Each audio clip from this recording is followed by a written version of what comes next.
Vamos falar agora sobre a importância de mais defensorias públicas para a população. Sobre esse assunto, nós vamos conversar com Jesus dos Santos, da Mandata Ativista do PSOL. Olá, boa tarde, seja bem-vindo, tudo bom? Boa tarde, agradeço mais uma vez à TV Alesp pela oportunidade de estar aqui num assunto muito importante e uma boa tarde também para todas as telespectadoras e telespectadores que nos assistem. O senhor protocolou no dia 8 de junho de 2021, né? Então há pouco tempo, algo para aumentar, então, o número de defensorias no estado de São Paulo. Eu queria que o senhor falasse um pouquinho disso, né? O que motivou, então, o senhor a fazer, então, a protocolar esse pedido? Faz parte da luta dos movimentos sociais, o direito e o acesso à justiça, que está contida justamente na nossa Constituição. E, neste sentido, em 2014, a Emenda Constitucional de número 80 diz que os estados devem implantar núcleos da defensoria em todas as comarcas, em todos os lugares mais longínquos do estado. E, neste sentido, isso significa que para essa população sempre marginalizada, seja no acesso aos seus direitos mais básicos, ter estes agentes públicos para garantir o acesso à defesa e o acesso à justiça faz-se fundamental.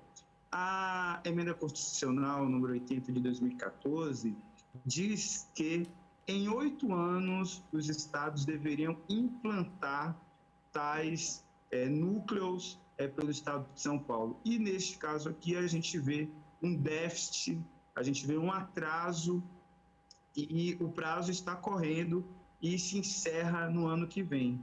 Então, o motivo da indicação era justamente alertar o governador dessa responsabilidade que o estado de São Paulo tem e de que a gente possa realmente, a partir de iniciativas previstas na Constituição, garantir que toda a população do estado de São Paulo tenha a sua dignidade preservada.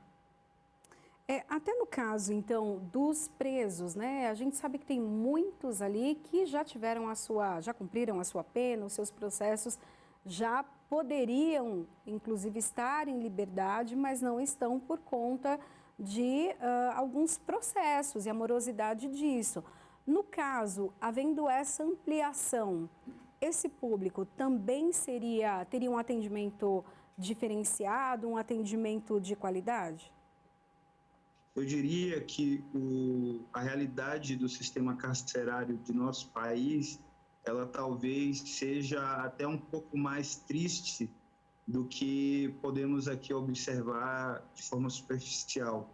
Hoje, o que tem de pessoas presas, encarceradas e que não tiveram a oportunidade nem de terem um julgamento, é o que tem assolado e trazido tristeza a uma série de famílias. Então, neste sentido, quando a defensoria ela existe, está ali alocada, né, nos lugares mais longínquos do estado de São Paulo, faz com que essas pessoas, as suas famílias, possam, assim, até mesmo antes de aguardar um julgamento, encontrar e ter acesso a esse direito, a ter um defensor público para que as garantias constitucionais em relação à sua dignidade sejam assim preservadas. Então, eu diria que a ampliação da defensoria, dos quadros dos defensores, teriam impactos,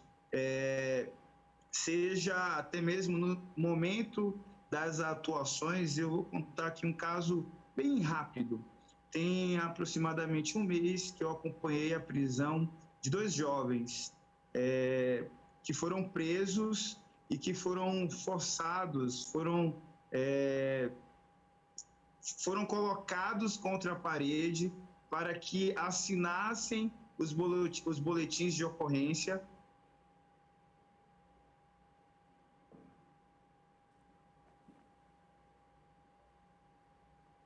Nós tivemos, então, um probleminha aqui com a comunicação, então, de Jesus, né, que é da Mandata Ativista, que fala para a gente, então, desse requerimento que pede a ampliação do número de promotorias, então, aqui no estado de São Paulo. Vamos restabelecer, então, esse contato com ele para falar sobre um assunto que é muito importante, é o que traz dignidade, então, para a população de São Paulo, né? E também traz um serviço de qualidade e justiça.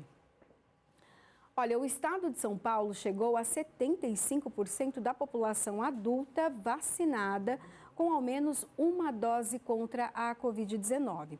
Isso significa cerca de 25 milhões e 300 mil pessoas imunizadas. Desse total, 9 milhões e 300 mil pessoas, mais ou menos ali 26%, completaram então o esquema vacinal com as 2 doses de vacina, seja então com a Coronavac ou a Oxford AstraZeneca, a Pfizer, ou pelo menos ali com a dose única da Janssen. Considerando o índice de vacinados de acordo com a população total, São Paulo imunizou 56,7% da população com ao menos uma dose e 20,6% com 2 doses ou com a dose única. Em proporção à população nacional, São Paulo ultrapassou a taxa de vacinados aferida nos Estados Unidos, que está em 56,4%. Bom, retomamos aqui o contato, né, com Jesus, que é da Mandata Ativista. O senhor falava, então, conosco, caiu o sinal, voltamos, eu dou oportunidade para que o senhor continue. O senhor estava falando sobre o caso, então, dos 2 rapazes que foram obrigados a assinar, então, o boletim de ocorrência como estava e não como o fato aconteceu, né? Exatamente, eles foram coagidos de tal forma que só após eles conseguirem uma audiência, as famílias conseguirem uma audiência na Defensoria Pública, foram a própria família e amigos que correram atrás das câmeras, né, para provarem que aqueles 2 jovens tinham sido presos injustamente. Então, eu diria que o impacto da ampliação da Defensoria Pública, ela está desde ali na ponta, né, de auxiliar famílias ou pessoas presas injustamente em um momento tão doloroso como esse, até mesmo em processos de julgamento, o direito e o acesso à justiça estarem garantidos. Essa ampliação, o senhor acha que também pode ajudar a combater algo que vivemos aqui no Brasil todo, o estado de São Paulo também, a questão do racismo? Lembrando que, né, temos um grande número de negros na periferia e ali a gente também tem, né, intervenções, sejam policiais ou várias situações que colocam esse grupo em mais risco da desigualdade, como o senhor acabou de dar o exemplo. Sim, sem sombras de dúvidas. Quando a gente vai olhar os dados de quem mais está encarcerado, de quem mais vive nas periferias, é majoritariamente a população preta e periférica do nosso estado. Então, essa política pública, que não é uma política pública ou não é uma ação de acesso e democratização do direito e acesso à defesa e à justiça, é uma política que ela não é específica para uma comunidade.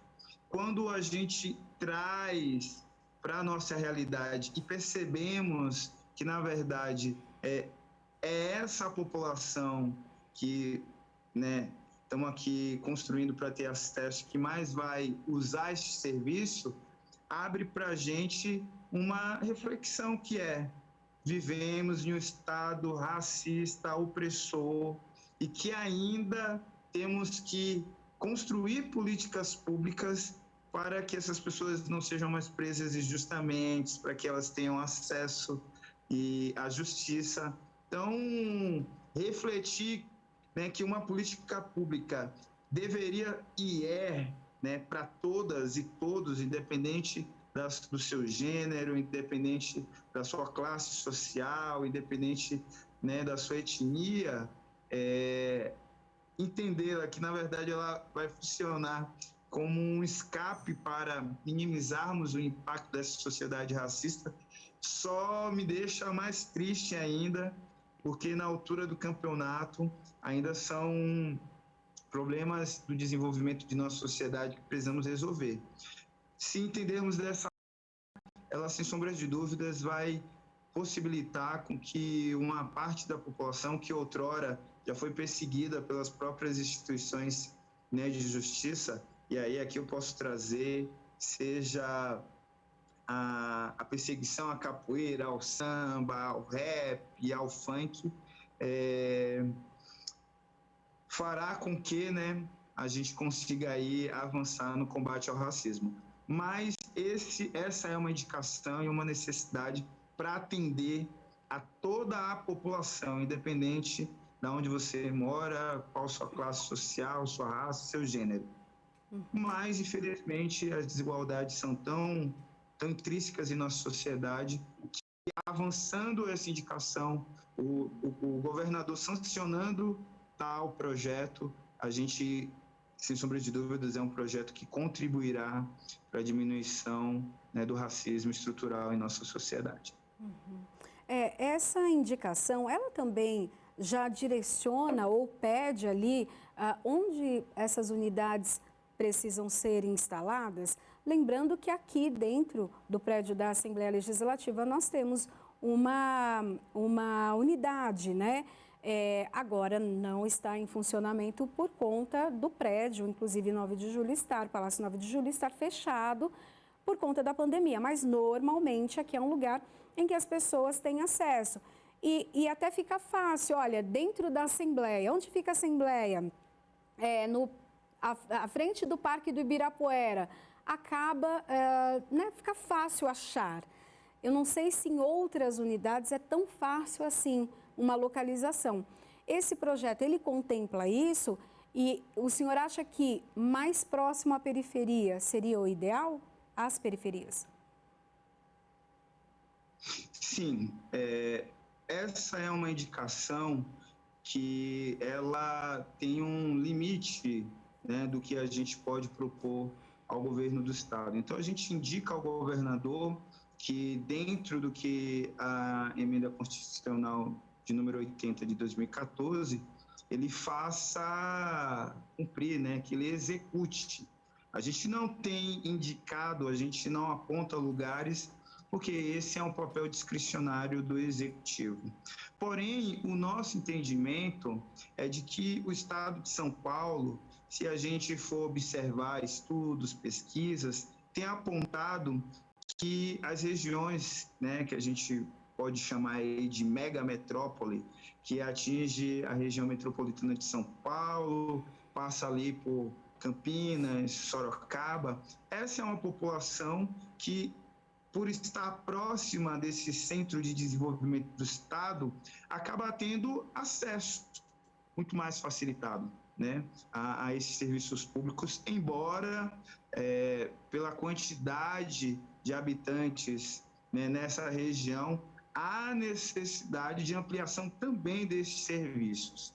Mas eu fico aqui pensando quem está lá em Prudente, quem está lá em Araçatuba, quem está lá em Tupã, quem está lá em Ribeirão Preto, enfim, as cidades mais longínquas, né, do nosso estado, que estão fazendo divisa com outros estados e que muitas vezes não têm a possibilidade de vir à Assembleia Legislativa, vir a São Paulo, ir a Campinas.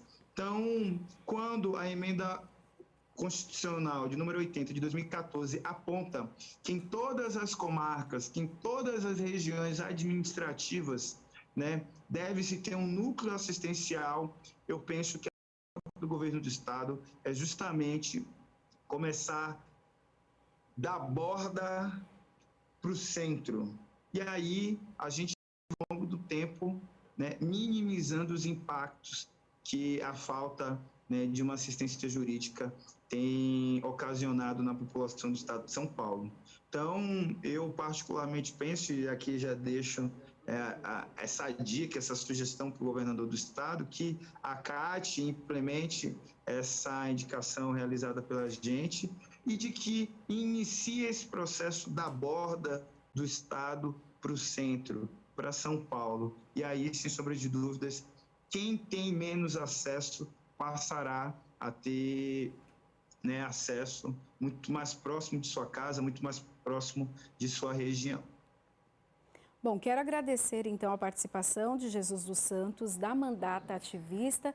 Falou para a gente então sobre a importância, né, dessa ampliação de defensorias públicas para atender a população. Muito obrigada por sempre trazer os esclarecimentos e fique à vontade sempre para participar com a gente. Eu agradeço, sou um grande entusiasta da TV Alesp e o que depender de mim, essa será a emissora mais vista no Brasil. Vamos que vamos, porque 2021 ainda está aí, a gente tem muita coisa para fazer. Uma boa tarde, uma boa noite, um bom dia para você que nos assiste aí em algum momento nas redes sociais. Muito obrigada também pelo apoio. Ótimo dia para o senhor.